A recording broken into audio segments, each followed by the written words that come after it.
Hello everyone, मेरा नाम है निधि और स्वागत है आपका एक नए वीडियो में। आज मैं आपको लखनऊ में चल रहे गोमती पुस्तक मेला के बारे में बताने वाली हूँ, जिसकी कल आखिरी डेट है। ओके, तो मेरी आपसे गुजारिश है आप जाएं, अपने लिए कुछ किताबें ज़रूर लेकर आएँ। ठीक, ये पुस्तक मेला 9 से ही चल रहा था, बट 17 को इसका लास्ट डेट है। दैट मीन्स कल संडे भी है, आप फ्री भी रहेंगे, तो आप जाएं, थोड़ा आपका मनोरंजन भी होगा। आपके पास वहाँ पे ऑलमोस्ट 100 प्लस स्टॉल्स हैं, आई थिंक 123 ऐसे कुछ स्टॉल्स हैं। और ऐसा नहीं कि सिर्फ हिंदी में है ना, वहाँ पे हिंदी, इंग्लिश, उर्दू, राजस्थानी, इन सब लैंग्वेजेस में भी बुक्स अवेलेबल हैं। और ऐसा नहीं कि सिर्फ स्टोरी बुक्स ही हैं, आपको अपने बच्चों के लिए कुछ चाहिए वो भी वहाँ पे अवेलेबल है। आपको कॉम्पिटेटिव एग्जाम्स जैसे previous year question paper, CBSE 10th previous year question papers, या कुछ कॉम्पिटेटिव एग्जाम्स की तैयारी जैसे रीजनिंग वगैरह, JNV, KV बुक्स होती हैं, वो सब मिल जाएंगी। बाकी आपको फिक्सन, नॉन फिक्सन ये सब तो मिलेंगी ही।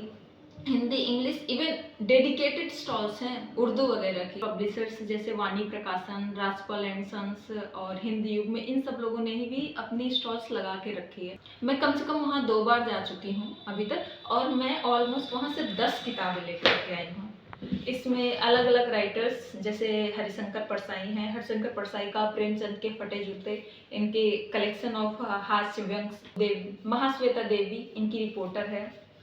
कनुप्रिया धर्मवीर भारती की है। धर्मवीर भारती का नाम आपने सुना होगा, गुनाहों का देवता, सूरज का सातवां घोड़ा, अंधा युग, ये सारी किताबें धर्मवीर भारती की बड़ी फेमस है, बड़ी अच्छी भी है। अगर आपने नहीं पढ़ी है तो आप पढ़िए उनको। उसके बाद मैंने एक किताब ये भी ली है, व्हाट हैपेंड टू नेताजी, अनुज धर। शायद अनुज धर का भी नाम आपने सुना होगा। तो इनकी जो केस स्टडी है नेताजी को लेकर के, उनके बारे में कुछ की किताब है। उसके बाद मनोहर श्याम जोशी की किस्सा पौने 4 यार, है ना। इनकी आपने मनोहर श्याम जोशी का नाम आपने सुन रखा होगा कसब किताब के लिए। कसब बड़ी ही फेमस किताब है। ऐसा बोला जाता है कि आप हिंदी में नए नए हैं या आप पढ़ना चाहते हैं हिंदी किताबों को, तो उनकी कसब पढ़ें। मनोहर श्याम जोशी की बहुत ही फेमस बेहतरीन किताब है। हालांकि स्वदेश दीपक की सबसे उदास कविता और काल कोठरी। स्वदेश दीपक की आपने एक किताब का नाम शायद सुन रखा हो, मैंने मांडू नहीं देखा। बहुत ही फेमस किताब है, हालांकि मैंने पढ़ी नहीं है, मुझे पढ़ना है, बट बहुत ही फेमस किताब है। आपने इनका नाम शायद कभी ऐसे भी सुन रखा हो कि ये एक सुबह को टहलने के लिए निकले और उसके बाद से वापस नहीं आए लौट करके, और इनको काफ़ी ढूंढा गया पर मिले नहीं है। उसके बाद मानव कौल की तितली। मानव कौल जिनकी मैंने बहुत सारी किताबें पढ़ी हैं और उनकी हर साल कोई ना कोई तो किताब आती ही रहती है, तो उनकी तितली। उसके बाद मन्नू भंडारी की आपका बंटी।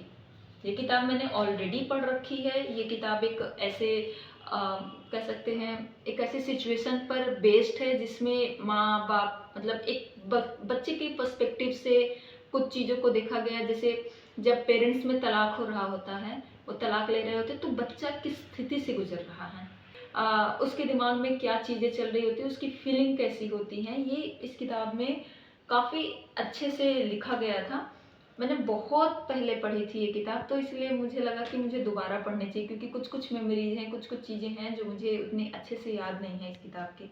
उसके बाद गजानन माधव मुक्तिबोध की काठ का सपना, ये किताब। मैं इतनी किताबें लेकर आई हूँ, आपसे रजिस्टर नहीं होगा। जब आप जाएंगे ना किताबें देखते, तो मैं ज़्यादातर हिंदी में बुक्स पढ़ती हूँ, तो इसलिए मेरी मोस्टली बुक्स हिंदी में ही है, बट वहाँ पर अवेलेबल हैं, आपको इंग्लिश में भी अवेलेबल है बहुत सारी। तो आपको आप जाएंगे वहाँ पे, तो आप वहाँ पे देख करके ले ही सकते हो, ऑब्वियस सी बात है, अच्छा लगेगा। Plus most of the stalls में डिस्काउंट कुछ ना कुछ चल रहा है। जैसे मोस्टली मुझे बुक्स पे 20% का डिस्काउंट हर स्टॉल पे मिला है, जहाँ जहाँ से भी मैंने लिया है। तो डिस्काउंट्स भी हैं, इतने सारे स्टॉल्स एक साथ, इतनी सारी बुक्स एक साथ, तो आप कुछ ना कुछ तो ले ही आएंगे अपने लिए। इसी बहाने एक पुश भी मिल सकता है आपको पढ़ने के लिए। बहुत दिनों से टाल रहे होंगे, पढ़ना है, किताबें लेनी है, तो इसी बहाने आप पढ़ भी लेंगे। आज के लिए इतना ही, मिलते हैं अगले वीडियो में।